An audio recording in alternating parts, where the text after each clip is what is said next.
Hello दोस्तों, स्वागत है आपका IQ स्मार्ट पे। क्या आपके साथ कभी ऐसा होता है कि जब भी आप किसी दूसरे व्यक्ति को कुछ भी समझाने का कोशिश करते हैं, उसे उसकी गलती का एहसास कराने की कोशिश करते हैं, तो वो उल्टा आप ही पर अटैक करने लगता है। वो उल्टा आप ही की गलती आपको समझाने लगता है और आपसे बहस करने लगता है और अपनी गलती जरा सा भी नहीं मानता। क्या आपके साथ ऐसा होता है? यदि आप एक माता है या फिर एक पिता है, तो जब भी आप अपने बच्चों को कुछ समझाने की कोशिश करते हैं, उससे उसकी गलती का एहसास दिलवाने की कोशिश करते हैं, तो आपके बच्चे आपसे ही बहस करने लगते हैं और आपको आप ही की गलती गिनवाने लगते हैं कि पिताजी, माताजी, आपने भी तो ऐसा किया था, आपने ऐसा किया था तभी आज ऐसा हाल हुआ है हमारा। तो क्या आपके साथ ऐसा होता है कि आप जब भी किसी को कुछ बताने की कोशिश करते हैं, उसे उसकी गलती मनवाने की कोशिश करते हैं, तो सामने वाला व्यक्ति अपनी गलती मानता ही नहीं है, उल्टा वो आपसे ही बहस करता है, आपसे झगड़ा करने लगता है। तो यदि आपके साथ भी ऐसा हो रहा है, तो इस बात की गारंटी है कि इस वीडियो को देखने के बाद ऐसा नहीं होगा। यदि आप इस वीडियो में बताई गई हर एक बात को अच्छे से प्रैक्टिकली अपने कम्युनिकेशन में लागू करते हैं, तो यदि आप एक मतलब बिजनेस के ओनर हैं, बिजनेस के मालिक हैं, तो आपके यहाँ काफ़ी सारे एम्प्लॉयज़ काम करते होंगे। तो आप अपने एम्प्लॉयज़ को क्या बार डांटते होंगे, तुम ऐसे काम करो, ऐसे नहीं, ऐसे काम करो, तुम तो एकदम लापरवाह हो, तुम्हें तो काम आता ही नहीं है, इस काम को ऐसे करना चाहिए था और तुमने ऐसे किया। तो आप बात बात पर हो सकता है कि अपने एम्प्लॉय को डांटते होंगे, आप बहुत ही गुस्से वाले मिजाज के व्यक्ति होंगे।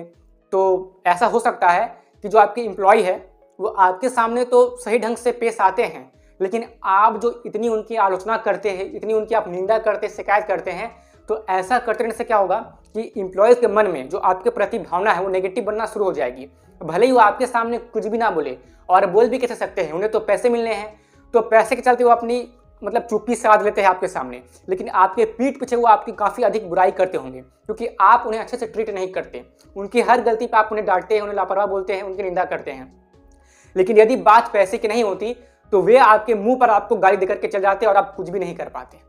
तो आप एक अच्छा ओनर कैसे बन सकते हैं, एक अच्छा कम्युनिकेशन कैसे कर सकते हैं, यानी कि आप अपने एम्प्लॉयज़ की गलती को इस तरीके से बताएंगे जिससे कि एम्प्लॉयज़ को अपनी गलती का एहसास भी होगा और उनके मन में आपके प्रति कोई भी नेगेटिव इमेज नहीं बनेगी और ना ही वो आपको गाली देंगे। भले आप उन्हें सैलरी उतनी अधिक बढ़ाकर ना दे, कम ही सैलरी दे या मीडियम सैलरी दे, लेकिन आपके व्यवहार के प्रति आपके एम्प्लॉयज़ आपका तारीफ जरूर करेंगे यदि आप इस वीडियो में बताए गए तरीके को अच्छे से समझ लेते हैं तो। और यदि आप एक दोस्त है जो अपने दूसरे दोस्त को सुधारना चाहते हैं, और यदि आप एक माता पिता है जो आप अपने बच्चों को सुधारना चाहते हैं, और यदि आप अपने घर में बड़े हैं जो कि छोटों को सुधारना चाहते हैं, तो आज के इस वीडियो में बताई गई ये ट्रिक आपकी बहुत ही काम आने वाली है और आपका सब काम अच्छे से होगा और आप संचार करने के मामले में, यानी कि कम्युनिकेशन करने के मामले में बेहतर बन जाएंगे। तो फिर आइए देरी किस बात की, शुरू करते हैं।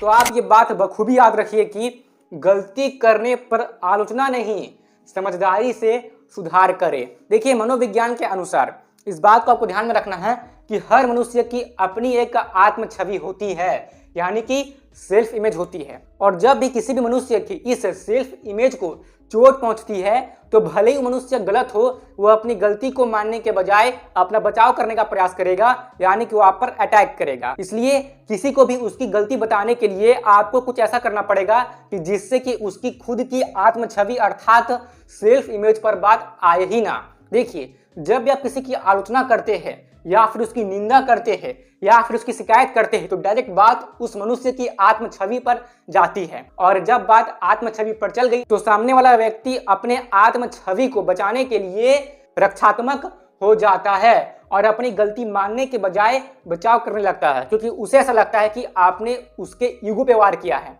और कोई भी व्यक्ति ये नहीं चाहता है कि उसका ईगो हर्ट हो। हर व्यक्ति अपने आप को दूसरों के सामने सुपीरियर दिखाना चाहता है, कोई भी व्यक्ति अपने आप को नीचा दिखाना नहीं चाहता।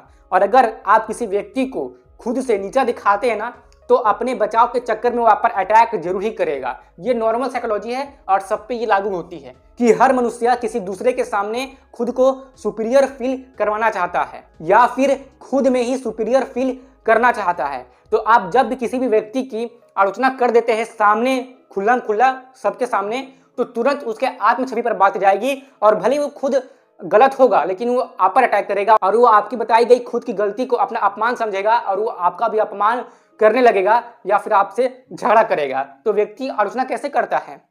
तुम गलत हो, हमेशा तुम ही गलत होते हो, तुमसे तो कोई काम सही से होता ही नहीं है, तुम एकदम लापरवाह हो, तुम किसी काम के नहीं हो, तुम्हारे अंदर तो दिमाग ही नहीं है, तुमसे कुछ नहीं होगा, तुम इस जीवन में कुछ भी नहीं कर सकते, तुम एकदम बेफालतू हो, एकदम किसी काम के नहीं हो, गैर गुजरे हुए हो, ना घर के हो ना घाट के हो। तो इस तरीके की नेगेटिव बातें आलोचना कहलाती है, जिससे कि सामने वाला व्यक्ति आपके प्रति अपने मन में गलत भावना तो बनाता ही है, लेकिन उसकी जो खुद की आत्म छवि होती है ना, उसे बहुत चोट पहुंचती है और उसका जो आत्मविश्वास है वो बहुत ही कम कम कम कम हो जाता है, उसका कॉन्फिडेंस पूरा गिर जाता है।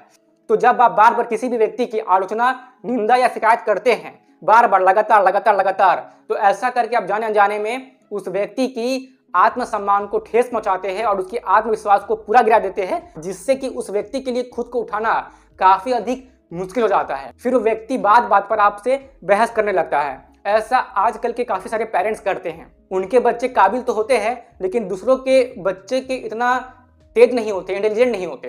तो इस बात पर माता पिता क्या करते हैं कि बात बात पर अपने बच्चों की कंपैरिजन दूसरे बच्चों से करने लगते हैं। देखो तो उनका बच्चा ऐसा, उनका बच्चा ऐसा है, और बार बार वो पेरेंट्स अपने ही बच्चे का आलोचना करते हैं, उसकी निंदा करते हैं और उसकी शिकायत करने लगते हैं। और बार बार ऐसा करने से क्या होता है कि वो बच्चा खुद को हीन मानने लगता है, मतलब वो मानने लगता है कि वो मतलब सच में किसी काम का नहीं, उसका दिमाग सच में कम है, उसका आत्मविश्वास पूरा गिर चुका होता है।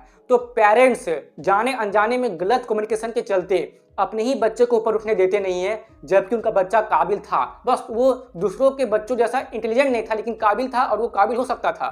लेकिन आलोचना, निंदा और शिकायत, इन तीनों ने उस बच्चे को पूरा गिरा दिया, उसके मनोबल को पूरा गिरा दिया।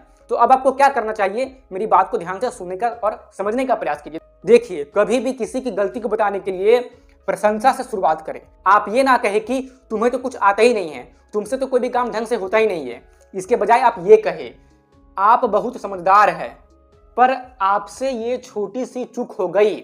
उदाहरण के लिए मान लीजिए कि बच्चा कोई गलती करता है, तो माता या पिता उसे इस तरीके से समझा सकते हैं कि देखो बेटे, तुम बहुत ही समझदार हो और हम लोग बहुत ही भाग्यशाली है कि भगवान ने हमें तुम्हारे जैसे समझदार संतान को दिया है।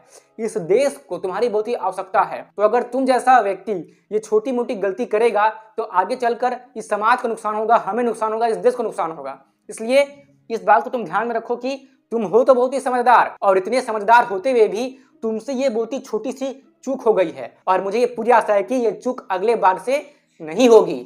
तो जब भी आप ऐसा कहेंगे अपने बच्चों से या फिर किसी और व्यक्ति से किसी भी मामले में, तो ऐसे में उस बच्चे की या फिर उस व्यक्ति की जो आत्म छवि है उसे चोट नहीं पहुंचेगी, उस व्यक्ति को या फिर उस बच्चे को अपमान महसूस नहीं होगा, और उस सच में अगली बार अपनी गलती को सुधारेगा। इसकी चांसेस 80 to 90% तक बढ़ जाएगी। लेकिन यदि इसके जगह आपने उस बच्चे की तुरंत उसी समय निंदा कर दी होती है, तुम्हें तो कुछ आता ही नहीं है, तुम किसी काम के नहीं हो, हमेशा मेरा दिमाग खाते रहते हो, हम हमेशा मेरा दिमाग खराब करते रहते हो, अगर आपने उसे बहुत ही अधिक नेगेटिव वे में डांट दिया होता, तो शायद वो अपनी गलती मानता या नहीं मानता, लेकिन उसे ऐसा जरूर लगता कि मतलब पता नहीं क्यों माता जी ने, पिताजी ने ऐसा क्यों डांटा, मतलब उसके आत्मसम्मान पर चोट पहुंचता और वो अटैक करने की कोशिश करता। ठीक है, अब देखिए यहाँ पर मैं आपको बिल्कुल भी ये बताने का कोशिश नहीं कर रहा हूँ कि आप अपने बच्चों को डांटे नहीं, समझाए नहीं, ऐसा बिल्कुल भी नहीं है। समझाने का एक तरीका होता है जो मैं आपको सिखा रहा हूँ, लेकिन यदि बच्चा बहुत ही अधिक गलती करता है या फिर बच्चा ज़्यादा छोटा है, तब आप उसे डांट सकते हैं।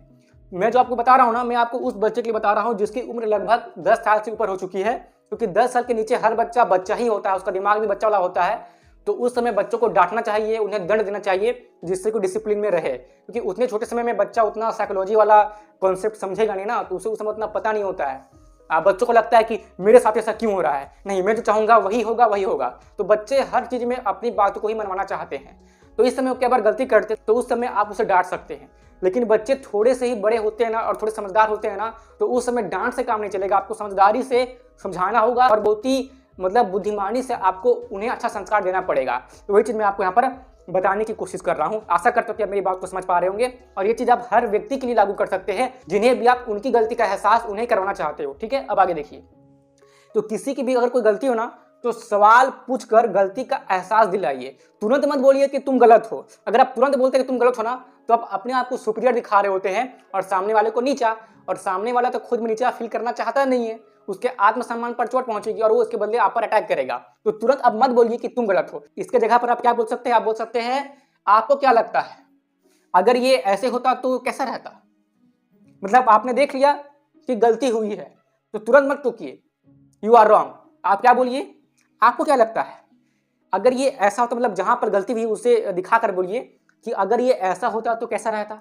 तो इससे क्या होगा कि सामने वाले की सेल्फ इमेज पर बात नहीं आएगी और वो सोचेगा कि हाँ, इससे और अपग्रेड करना चाहिए था, ये और भी अच्छे तरीके से हो सकता था जिसे मैंने नहीं किया। तो फिर इस बात की पूरी गारंटी है कि सामने वाला व्यक्ति अगले चांस में उस चीज को ठीक करेगा ही करेगा। इसकी चांसेस 90 to 100% तक आप मान सकते हैं। लेकिन यदि आप ये बोल देते ना यू आर रॉन्ग, तो शायद उसके मन में आपके लिए गलत इमेज तो बनती ही, और अगले चांस में गलती सही हो या ना हो इसके लिए उसे मतलब सामने वाले व्यक्ति को इतना मोटिवेशन नहीं आता, बस वो जैसे तैसे करता करता सही होता तो होता वरना नहीं होता। लेकिन अगर आप उन्हें इस तरीके से बोलेंगे, आपको क्या लगता है अगर ये ऐसा होता तो कैसा रहता, तो इससे क्या होगा कि सामने वाले व्यक्ति को अगली बार सही काम करने के लिए अंदर से मोटिवेशन आएगा। और जिस भी काम को करने के लिए मोटिवेशन आता है तो उसके लिए एक अलग ही एनर्जी आता है हर मनुष्य में, और वो काम सही भी होता है। अब आगे देखिए, आप ये मत बोलिए कि तुम लापरवाह हो, गलती नहीं, डायरेक्ट व्यवहार पर बात करें। मैं आपको क्या बोल रहा हूँ एग्जांपल से समझिए। अगर किसी ने कुछ गलती किया है तो आप उन्हें ऐसे बोलिए, शायद इस बार थोड़ा जल्दी हो गया, अगली बार बेहतर हो सकता है। अगर आपके एम्प्लॉय ने कोई प्रोजेक्ट बनाया, कुछ गलती हो गया, तो आप उन्हें ऐसे बोल सकते हैं, शायद इस बार थोड़ा जल्दी हो गया है, अगली बार बेहतर हो सकता है। यदि आपके बच्चे ने होमवर्क में कुछ गलती किया है तो आप अपने बच्चों को अपने होमवर्क के लिए भी बात बोल सकते हैं और फिर शांति से उनके होमवर्क को सुधार सकते हैं। या फिर आप ये कह सकते हैं कि बचपन में मैं भी तो इतने सारे होमवर्क में गलती करता था, लेकिन मेरे बच्चे, गलती करना गलत बात नहीं है, लेकिन गलती पर नहीं सीखना ये बहुत ही गलत बात है। तो गलती मैंने भी की है और मैंने अपनी गलती से सीखा है। अब तुम्हारी बारी है कि तुमने गलती की है तो अब तुम भी अपनी गलती से सीखो और अपने बच्चों को बताए कि मुझे पूरा भरोसा है कि अगली बार तुम इसे और भी बेहतर कर सकते हो। तो इससे क्या होगा कि बच्चों का मनोबल बढ़ेगा, उनमें कॉन्फिडेंस बढ़ेगा, उनकी आत्म छवि को चोट नहीं पहुंचेगा, बल्कि उन्हें एहसास होगा कि उनकी भी इंपॉर्टेंस है, उनको भी खुद में महत्वपूर्ण होने का एहसास होगा।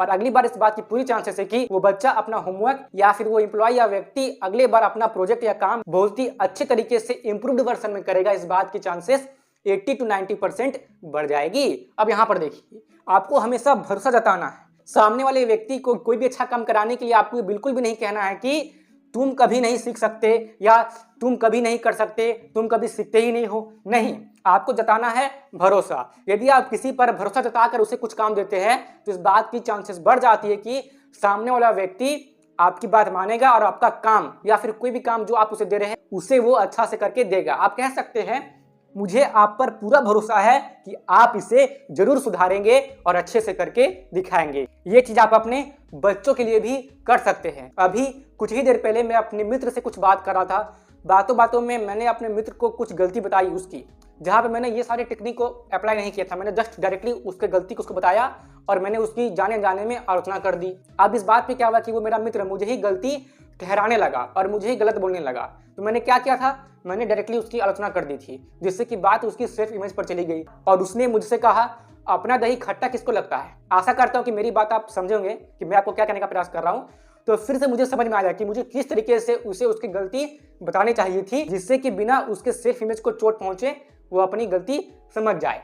तो मैं आशा करता हूं कि अब तक मैंने आपको जो कुछ भी समझाने का प्रयास किया है आपको समझ में आया होगा। तो फिर आपको क्या करना है कि आपको किसी की आलोचना, निंदा या फिर शिकायत करके उसकी गलती नहीं बतानी है। आपको इन सारे अप्रोच को फॉलो करना है, प्रशंसा से शुरुआत करना है, सवाल पूछकर गलती का एहसास दिलाना है, तुम लापरवाह हो ये नहीं कहना है, गलती नहीं व्यवहार पर बात करना है, भरोसा जताना है, आप बहुत समझदार है पर आपसे ये छोटी सी चूक हो गई, इस तरीके से आपको बातें करना है। तो फिर इस बात की चांसेस बढ़ जाएगी कि सामने वाला व्यक्ति अपनी गलती मान लेगा और वो आप पर अटैक नहीं करेगा और ना ही उसके सेल्फ इमेज पर बात बनेगी। आने वाले समय में आपको उस व्यक्ति में इंप्रूवमेंट दिखेगी, इस बात की चांसेस बढ़ जाएगी। तो इस तरीके से आप अपने कम्युनिकेशन को सुधार सकते हैं, फिर चाहे आप किसी भी प्रोफेशन में क्यों ना हो। तो मुझे आशा है कि इस वीडियो के माध्यम से आपको बहुत कुछ समझ में आया होगा। यदि आपको फिर भी कुछ डाउट है तो आप अपने डाउट मेरे साथ कमेंट बॉक्स में पूछ सकते हैं, वहां पर मैं आपको रिप्लाई करने की पूरी कोशिश करूंगा। और भी इसी टाइप की वीडियोस रेगुलर बेसिस पर देखते रहने के लिए आप IQ स्मार्ट को सब्सक्राइब कीजिए और साथ ही में जो पास में बेल आइकन है उसे तो आप जरूर से प्रेस कर दीजिए, ताकि भविष्य समय में जब भी कोई ऐसी वीडियो अपलोड करूं जिससे कि आपको कुछ सीखने को मिले, समझने को मिले, तो उसकी नोटिफिकेशन आपको टाइम पर मिल जाए और आप सही समय पर ही उस वीडियो को देख ले। यहाँ तक रुकने के लिए, मेरी बातों को ध्यान से सुनने के लिए और अपना कीमती समय देने के लिए आपका सच्चे मन से बहुत बहुत धन्यवाद। मैं मिलता हूँ आपसे फिर किसी अगले वीडियो में।